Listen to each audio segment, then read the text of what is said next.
Hello, in this video I'm gonna show you how to change color level on your Finlux 39 FHF 5150. So in order to do that we'll need to press the home button on our pilot. It's located right here. Then navigate this menu with arrow keys in the middle of your pilot right here.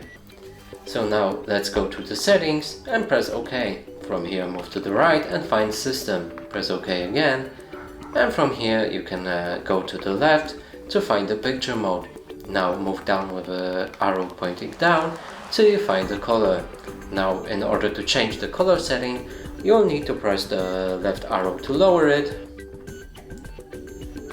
and the right arrow to increase it.